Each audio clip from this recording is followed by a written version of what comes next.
KAVU 25 News Now at 10. Good evening and thank you for joining us. I'm Amaya Norman. And I'm Trenton Whiting. Governor Greg Abbott says he plans to run for re-election. Abbott is seeking a fourth term in office. He launched his re-election campaign Sunday in Houston, promising to keep Texas a bastion of common sense.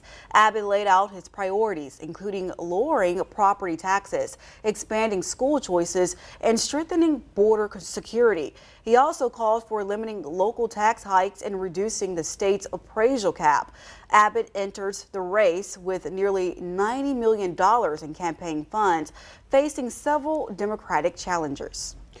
The Wharton Police Department has released the names of those involved in a deadly auto pedestrian accident that happened Friday on East Bowling Highway.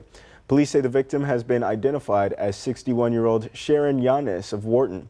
The driver, 40-year-old Daryl Baxter, also of Wharton, stayed on the scene and cooperated with investigators. He underwent field sobriety tests, which did not show any signs of intoxication. Officers say a blood search warrant was obtained as part of standard procedure, and toxicology results are still pending. Baxter has not been charged at this time as the investigation remains open and active. Huvar Street between Navarro Street and Dairy Road will be closed for repairs starting Monday, November 10th through Friday, November 14th.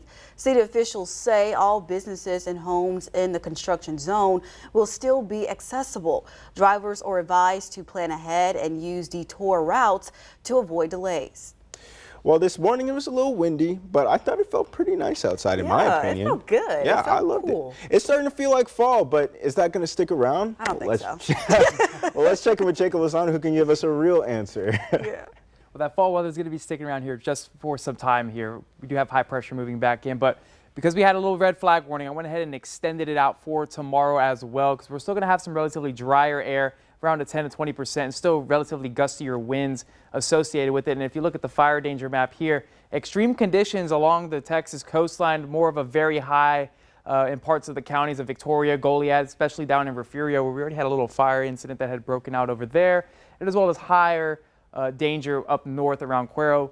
And I think the National Weather Service also agrees with parts of that as well here. So they got a fire weather warning out till Monday evening there, most of Jackson County, Matagorda County, up in Wharton County as well. But don't be fooled. I still would consider a red flag warning down around Victoria and Refugio and those other places as well as a wind advisory out for the Gulf area there. And why is that? Well, still got more severe drought to worry about, as well as that drier condition and that northerly wind that's going to continue to push down here for Monday, as we can already see some teens popping up there. But we're going to be talking about the colder weather because it's going to be quite chilly for tomorrow morning, coming up in the full weather report. Amaya? Thank you, Jacob.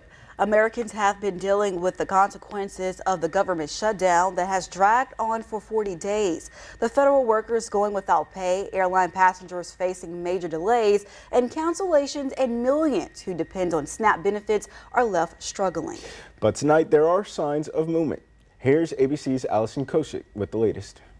Senators are back on Capitol Hill for a rare Sunday session aimed at ending the government shutdown. Tonight, there may finally be an end in sight. A senior Democratic senator telling ABC News there will likely be enough Democratic votes to advance the Republican bill to extending government funding through the end of January. It looks like we're getting close to the shutdown ending. But sources tell ABC News the deal does not include the Democrats' key demand, an extension on Obamacare subsidies to keep premiums from skyrocketing for millions of Americans. There is just the promise of a future vote on health care. Any Senate deal would not immediately reopen the government. Instead, it would head back to the House. The shutdown, now on day 40, has left 42 million Americans who depend on SNAP benefits in limbo. Late Saturday, the Trump administration ordering states to immediately undo any steps taken to issue full SNAP benefits, warning financial penalties for those that don't comply.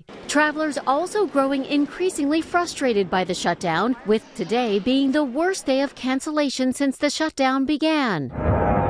Airlines ordered to cut 4% of flights at 40 of the nation's major airports, and those cuts could increase. Transportation Secretary Sean Duffy telling Fox News, as I look 2 weeks out as we get closer to Thanksgiving travel, listen, I think what's going to happen is you're going to have air travel slow to a trickle. Airlines may have to cancel 1 out of every 5 flights by Thanksgiving if the shutdown continues. Allison Cossack, ABC News, New York. Residents in southeast Texas are being urged to evacuate after a dam failure at Carter Lake. Crews are working to stabilize the dam using the high volume pumps to lower water levels and reduce pressures on the damaged area. Officials say the goal is to drop the lake by another 2 feet to better access the damage. Residents are asked to stay clear until further notice. An update is expected Monday as repairs continues. Now to the tragedy in Tampa, Florida. 4 people were killed and 11 others injured after an alleged street racer lost control of his vehicle. Police released surveillance videos of the suspect speeding, racing with another car before slamming into a crowd outside a busy bar. The suspect now facing multiple charges, including vehicular homicide. Here's ABC's Andrew Dimbert.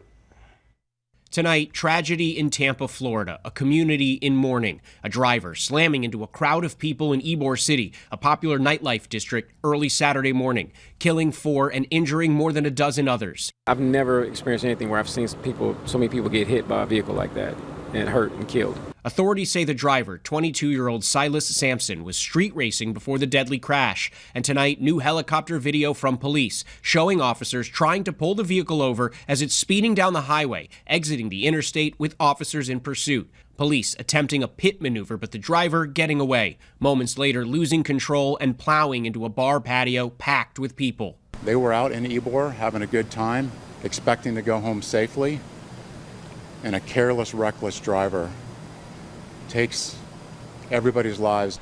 The driver is facing multiple felony vehicular homicide charges. He made his first court appearance, and he'll remain in custody until his next hearing Thursday. Andrew Dimbert, ABC News, New York. Well, breaking news from CNN, the Senate has just made a move toward ending this government shutdown in a vote 60-40 earlier this evening that included 8 Democratic senators. They reached a deal with some GOP leaders in the Senate to move toward reopening the White House. Now, there are some further steps before the government is fully reopened, but this is a major step towards that end as well. Yeah, so this is breaking news. The government is now back open and, Well, so it's not quite open just yet, but this is a critical part of it. Senate voting to move forward with a deal that both sides could generally agree on. It seems that they're able to move forward past the Senate and potentially into the House of Representatives, and we'll see if the government can get opened at that point. Yeah, it's great information. Thank you, Trenton. Now, a man is in custody after admitting a cockroach told him to kill 2 people in New Mexico. 25-year-old Alex Hernandez is facing 2 counts of murder after deputies found 2 men dead inside home Friday night. Investigators say Hernandez claimed he received a message from a cockroach telling him to kill. 2 children found inside the home were unharmed, and authorities continue to investigate. Victoria College's Pirate Pantry is helping its students face food insecurity. It's a completely free service for Victoria College students. Once a week, students can go in and grab up to 10 food items and 3 personal health items to help support them through critical moments. VC's reps say it's a privilege to be able to support their students in this way. We want to be that local pantry that our students can access for whenever they're in need, whenever they're in challenges. We know our students, that is something that they struggle with. We have seen an uptick in our students coming to visit the pantry. So we have been preparing just by stocking our shelves, making sure that we've got a good partnerships with our local community, with our foundation here on campus as well, to be able to just keep the inventory stocked for our students. The Pirate Pantry was first created as a collaboration between VC and Texas A&M Victoria when it was still part of the University of Houston system. VC reps say that increasing uncertainty surrounding SNAP benefits has led to higher traffic for the pantry. VC is hoping to keep it stocked for any students in need while this uncertainty is going on. The holidays will be here before you know it, and are your wallets ready to go shopping? The National Retail Federation project says shoppers will spend a record amount this holiday season. The Federation estimates spending will top $1 trillion for the first time.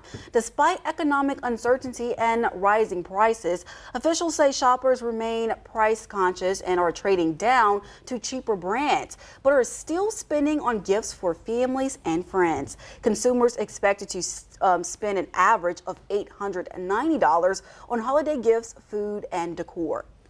The Victoria County Commissioners Court will meet Monday, November 10th at 10 a.m. at the Victoria County Courthouse in room 241. On the agenda, commissioners will discuss and consider a new design for the terminal building at the Victoria Regional Airport. The court will also review an agreement with the STARS Clinic to help operate the Nurse Family Partnership Program, and along with more items on the agenda. For more local news, content, weather, and sports, come to our website at crossroadstoday.com. And if you see news happening, let us know. Call the number on your screen to contact our newsroom or email us your tips at staff@crossroadstoday.com. A massive Russian strike leaves parts of Ukraine in the dark. See how the country is fighting to stay powered and protected. And that frontal system had moved in and dropped our temperatures 57 degrees by 9:50 in the afternoon there. So we're starting to see some cooler conditions for tonight, but it's going to get even colder for the morning time. We'll go ahead and talk about all of that coming up in the full weather report. Here's a look at what you can expect on this week's show. We hear from the Victoria ISD, Keep Victoria Beautiful. We learn about a turkey trot, and we also hear from Animal Services. But if you have somebody that's elderly, that's worried about falling or tripping, we want them to feel safe in their neighborhood. You should be able to ride a bike or walk down any street in Victoria and not worry about getting chased by dogs.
Facing widespread power outages after Russia launched a massive overnight aerial attack across the country.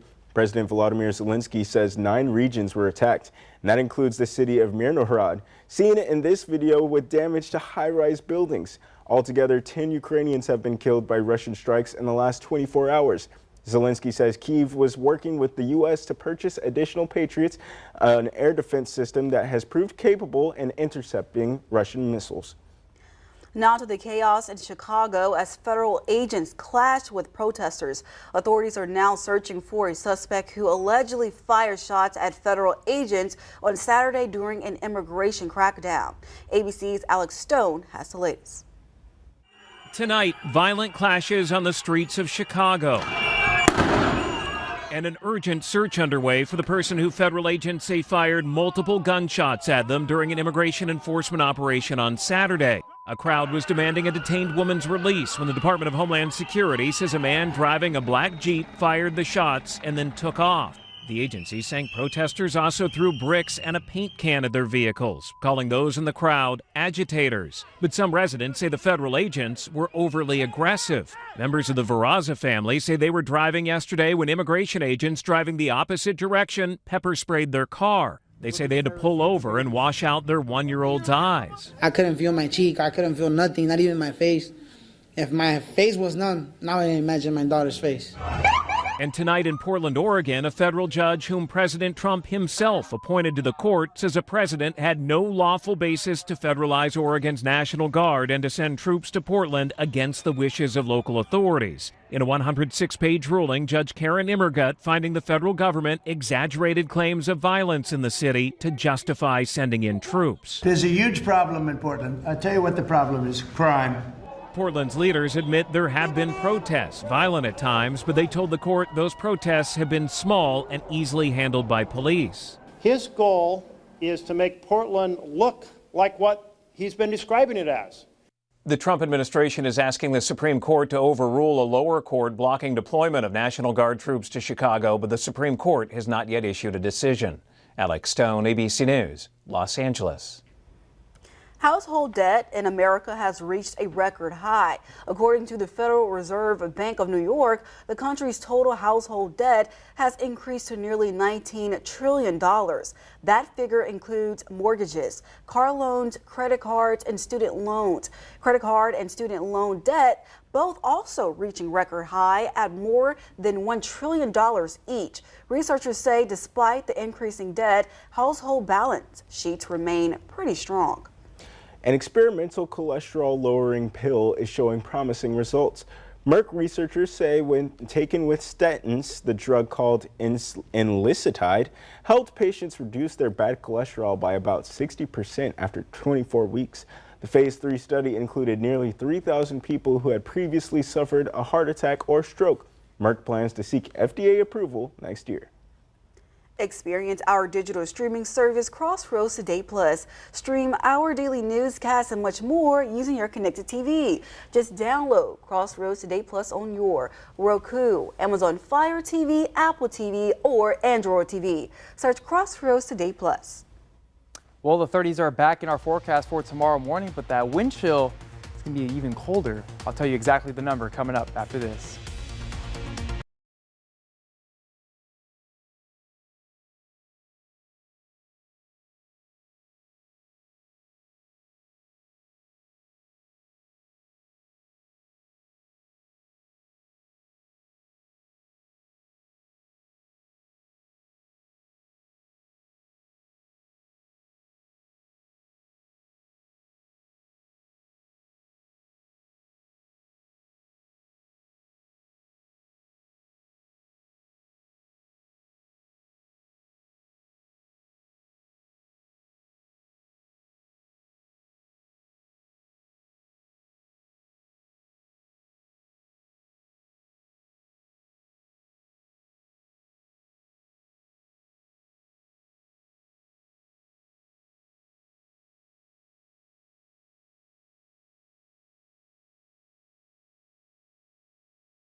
Well, that's right, Crossroads. The 30s are back, and they're definitely calling for that jacket. You know, that new jacket that you've been waiting to wear. I think it's about time for the morning time here. 38 degrees is going to be the low for tomorrow morning. We're going to see some more of the lower 40s out towards the west, though, but we could see some mid-30s, these little pockets of just some deeper, lighter blue colors. That's going to be more of that mid-30s there for us, but relatively along the coastline because of the warmer Gulf.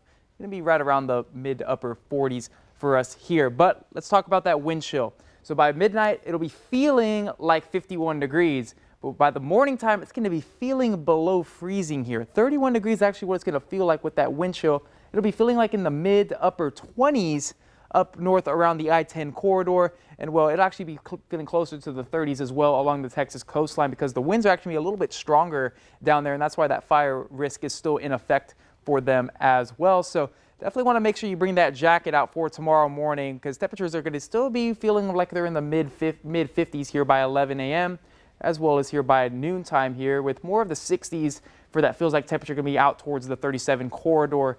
But 62 degrees is what it's going to be feeling like for our feels like high per se there. Now temperatures will actually be a little bit higher than that. We'd be around 67 degrees for Victoria, but still going to be relatively of a cooler day for us for the high, but still cold temperatures in the morning for us. And that's not it. Still got some cooler weather for Tuesday morning as well before temperatures start to rise back up. So 63 tomorrow, getting to 74, 82, and then we'll be right around 84 degrees here because high pressure is actually going to be building up there. So there it is out west, that high pressure system over California, looking up east, northeast there around the Wisconsin area. There's that mid-upper level low, that Arctic low that's going to continue to push out a little bit more farther down south, but continue to track out towards the east there over there. Going to be causing a little bit of a snow issue as well. I know there's been a little bit of lake effect snow going on around the Chicago area, but high pressure is going to continue to roll out towards us here. But then we're watching this little mid-upper level low out of the Pacific. This Pacific low is going to actually move out towards California and actually drop down towards Nevada. Look at that. Seeing the change in color? That's a change in pressure there. Temperatures are going to be really dropping once again here for Saturday and Sunday as that mid-upper level low just coasts across the Midwest there. So that's looking like it's going to be our next cooler weather, but also could bring back those rain chances that we've been hoping for. So that frontal system will kind of start to move through the region here for Saturday of next week. So something to look forward to before we go through these warmer conditions. We may have another frontal system that could help us bring some rain chances back. Still a bit of a ways out, but we're still going to continue to track it here over the next couple of days here. So sunny skies tomorrow, northerly winds at about 10 to 15 miles per hour. Still going to have that fire weather warning to continue to just make sure we don't light anything on fire and be careful if you have chains on trailers to make sure they're not dragging on the floor there. But alert day for tomorrow that I mentioned, temperatures will start to increase, and then we have that little frontal system here for Saturday and Sunday. Could bring back those rain chances, so enjoy the cooler weather. Now don't forget to scan the QR code for more news, weather, and sports. And speaking of sports, we got Ray. Thank you, Jacob. This weather is looking good for some running, don't you think? This Sunday afternoon saw a local soccer youth team wrap up their season. Hear from the players and a coach coming up in sports.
Wrapping up fall sports here in the Crossroads, the Victoria Fire team from the Victoria Youth Soccer Organization closed out their regular season this afternoon.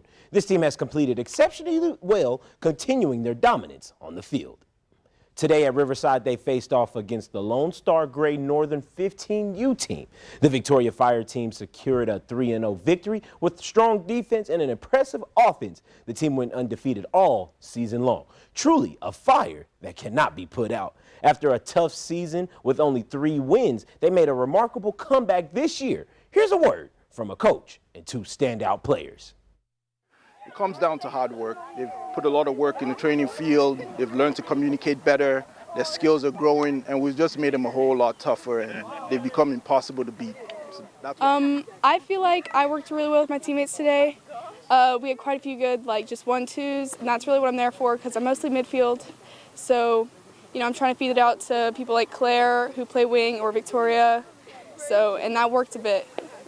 I'm feeling amazing. My team did really well this season. I'm really proud of them. We all came together as a team to, just push through our season and be undefeated champions. And cross-country season here in the Crossroads is also highly competitive at the collegiate level. Victoria College had 4 runners compete in the NJCAA National Cross Country Championship races. In the men's division, the team consisted entirely of freshmen. Cameron Mitchell finished with a time of 32 minutes, 32 seconds, .6, placing 201st. Max Barnett clocked 34 minutes, 9 seconds, .5, finishing 206. And Clayton Havlick completed the race in 37 minutes, 2 seconds, .7, placing 210th. The sole women's competitor was sophomore McKenna Zarate, who finished with a time of 27 minutes, 17 seconds, .5, placing 174th. Big congratulations to these dedicated athletes on their impressive performances. And as for the college football, regular season is slowly coming to an end, but you can still expect to see elite college football in the state of Texas well into the postseason. The Texas A&M Aggies remain at the forefront of college football conversation, and for the first time since 1992, the Aggies are undefeated and they hold a top 3 ranking in the AP poll. The big question now, can the Aggies remain undefeated and reach the final game against UT? That question will be answered after the next 2 games against South Carolina and Stanford. And a game of overcoming adversity for the Houston Texans, injured but never discouraged. They faced off against the Jacksonville Jaguars. The Texans found themselves in trouble early on after a pick by Jarian Jones and fell behind 17-0. But Texans QB replacing for C.J. Stroud, Davis Mills stepped up big time today, throwing for 292 yards. The final score, which saw the Texans win 36-29. And week 2 of some NBA action is seeing the Houston Rockets take on Giannis and the Milwaukee Bucks. And there you see a little dramatization to let you know what the atmosphere was looking like for them. It was a close game as both teams continued to exchange leads with one another. Durant, there you see him hitting threes and making scoring just looking easy like the ultimate cheat code that he is. He finished with 31 points as the Rockets came back and win the game. Final score, 122-115. The Houston Rockets will take on the Wizards on Wednesday. And let's toss it over to Amaya and Trenton. Thank you, Ray. A beloved children's show celebrates more than 5 decades of laughter and learning. We'll tell you which one is making a big milestone.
Sesame Street is celebrating its 56th birthday. The iconic show first aired in 1969, created by John Cooney to help preschoolers to learn through fun and music with beloved Muppets like Big Bird, Cookie Monster, and Elmo.